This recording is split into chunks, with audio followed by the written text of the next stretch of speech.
Hello everyone, welcome to Grey Pot. Today we are trying Italian special sesame seed cookies. Italians love these simple cookies with breakfast or with a cup of espresso.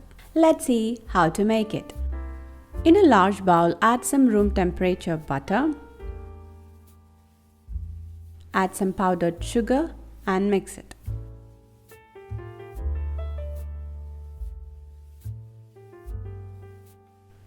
Add some vanilla essence and mix it with the butter.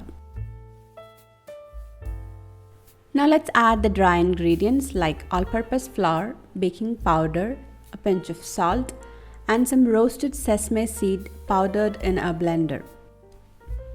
Mix it all really well with the butter.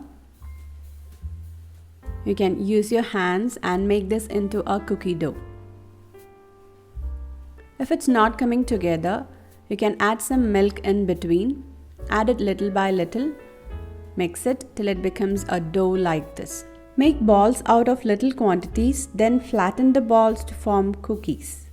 Roll it in sesame seeds, and once it is completely coated,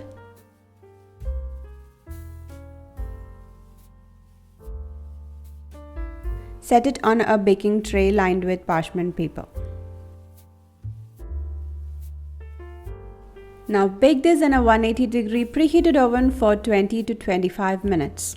And here it is, our delicious, crispy and crunchy Italian cookies are ready. So definitely try out this recipe. Leave your valuable comments and suggestions in the comment section below. Click the logo to subscribe to Grey Pot. Watch more interesting recipes from our channel. Thank you.